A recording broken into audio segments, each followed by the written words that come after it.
Corpus Christi City Council members have been requested to recuse from the mayor's upcoming impeachment trial. 2 assistant directors of public health have resigned this week, and a Rio Grande Valley city has officially renamed Cesar Chavez Day. This is South Texas Midday. I'm Rob Boskamp. Thank you for joining me on this Thursday, May 14th.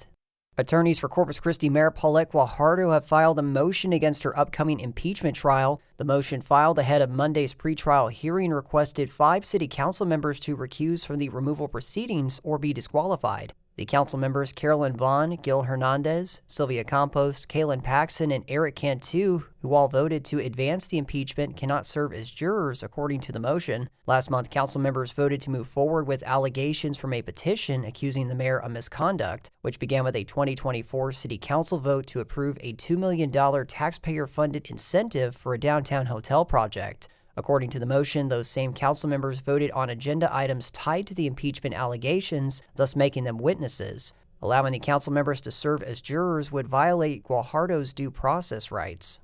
Earlier this week, Dante Gonzalez and Michael Pettis, both assistant directors of public health, resigned from the city earlier this week. Corpus Christi City Manager Peter Zanoni told Chris 6 News the resignations were connected to an executive session item from Tuesday's city council meeting, which included a discussion of personnel issues at the Corpus Christi Nueces County Health District. Zanoni has also appointed Clarissa Johnson as Interim Assistant Director of Finance and Procurement effective this coming Monday. Johnson joined the city in 2004, first as Senior Management Analyst for the Office of Management and Budget, and later as Capital Procurement Specialist for Finance and Procurement. Since 2024, she has served as Capital Manager for Finance and Procurement. KRGV reports that San Benito city leaders voted to rename Cesar Chavez Day to Community and Labor Heritage Day. City leaders decided on the new name because of allegations made against Chavez, the late civil rights icon accused of sexual abuse. Since the allegations, public action has been taken to rename holidays and schools named after Chavez. Community and Labor Heritage Day will be on the Monday after Good Friday and Easter Sunday. San Benito commissioners will honor the holiday next year. In Victoria, Citizens Medical Center is nearing completion of an intensive care unit expansion. 25 News Now reports the expansion will add more than 10 new private rooms and 13 infusion bays. We're here to serve the community, and one of the biggest needs that we saw was the expansion of additional ICU beds. And so we're really excited to be able to provide that. That was Jennifer Mann, the center's marketing director, speaking with 25 News Now. Hospital officials plan to complete the expansion by early July. 25 News Now also reports that the U.S. Small Business Administration, or SBA, has approved Governor Greg Abbott's request for a disaster declaration for 7 Crossroads counties. The SBA program will provide low-interest loans to qualifying homeowners, renters, and businesses affected by recent storms in Victoria, Calhoun, DeWitt, Lavaca, Jackson, Goliad, and Refugio counties. Representatives will open a disaster loan outreach center beginning this Monday at 104 South William Street in Victoria. The center will be open weekdays from 9 a.m. to 6 p.m. Residents can also report damages through the Texas Division of Emergency Management's online survey. A union representing more than 19,000 employees of the U.S. Department of Agriculture is suing the department. It's charging Agriculture Secretary Brooke Rollins with violating employees' First Amendment rights through a campaign of religious coercion. Houston Public Media's Andrew Schneider has the details. The suit claims Rollins has engaged in religious coercion, religious sermonizing, and denominational preference in violation of the Establishment Clause of the First Amendment. Rachel Lazar heads Americans United for Separation of Church and State, which represents the plaintiffs. It's indeed profoundly un-American. I want to reiterate that Trump is not Jesus. Agencies are not churches, and cabinet secretaries are not government preachers. The suit says Rollins' behavior reached a new level with an Easter email to employees promoting the secretary's particular Christian theology. A spokesperson for the Agriculture Department said, "While we do not comment on pending litigation, we will keep the plaintiffs in our prayers during this process." I'm Andrew Schneider in Houston. Governor Abbott is expanding his repeat offenders task force to Dallas, San Antonio, and Austin. KERA's Emmanuel Rivas reports Abbott started the task force to target repeat violent offenders and gang members in Houston. The joint operation between the state, local police, and federal agencies launched last October. According to the governor's office, it led to more than 700 arrests, including hundreds of people identified as high-threat offenders. Abbott says the expansion comes as law enforcement agencies continue dealing with what he called a revolving door of repeat violent crime. The Texas Department of Public Safety is expected to begin coordinating operations with local and federal partners in the coming weeks. I'm Emmanuel Rivas in Dallas. This is the first time in 12 years Texas is having an election for Attorney General without Republican Ken Paxton on the ballot. Instead of seeking re-election, Paxton is running for Senate. The two Democrats in the runoff for AG say if elected, they would restore honor and integrity to the office. State Senator Nathan Johnson and former Galveston Mayor Joe Jaworski claim under Paxton the AG's office has failed the people. Here's Johnson, followed by Jaworski. If you're paying prices that feel too high, if you feel your wages are too low and you don't have any negotiating power, it's because the Attorney General has not been doing its job to police markets. I will improve 32 million people's lives by having a transformational division of affordability and value to help American Texans afford the American dream. Republicans are also having a runoff for their Attorney General nominee between Congressman Chip Roy and State Senator Mays Middleton.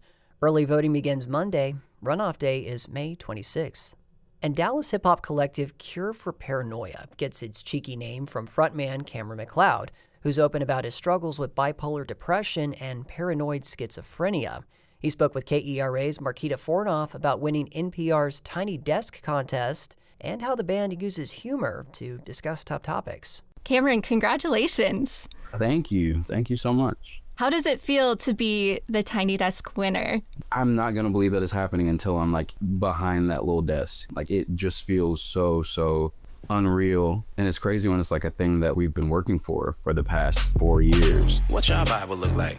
Because the way some of y'all been behaving lately, it's making me feel like maybe I ain't even reading the book right. If the love of God's making you hateful, then who pray tell do you pray to? Yeah, so let's talk about your entry. So will you tell us how No Brainer came to be? The entire submission is an amalgamation of different verses I had written while I was doing a verse every day for a year last year. I've been really into different animes that were coming on, and I just wanted to make what would be played high pace in the back of this.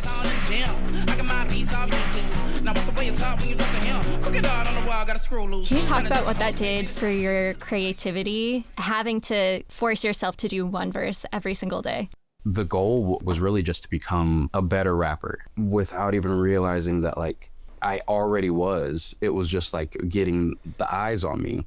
And showing up for yourself every single day is gonna garner some attention, because it's we all want to do that for ourselves. We all want to show up for ourselves every single day in whatever facet it is, whether it's you're a chef, or you want to make sure you're hitting the gym every day, or you want to train for a marathon. It's really about focusing on who do you want to be on the other side of doing these things. As a journalist, I love how much you are following the news and you're including the news in your daily verses. But I think more importantly, you're also talking about mental health, and you're able to do it in this very humorous way. How did you develop this style?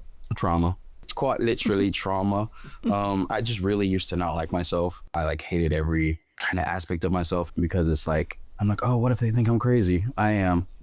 Just talk about it. What if they think I'm gay? I am. Just talk about it. You know what I mean? But it was just so much easier on me mentally, for one, but especially creatively, to not feel like I have to talk about all these things and subconscious little innuendos and stuff like that. Life is just so much dang easier when you're not worried about hiding an aspect of yourself. My boyfriend is white and he pretty as hell. Imagine you hate me and I'm just over here loving myself. Tiny Desk, I know this seems a bit conceited, but I really used to hate myself. So the song's for people who need it.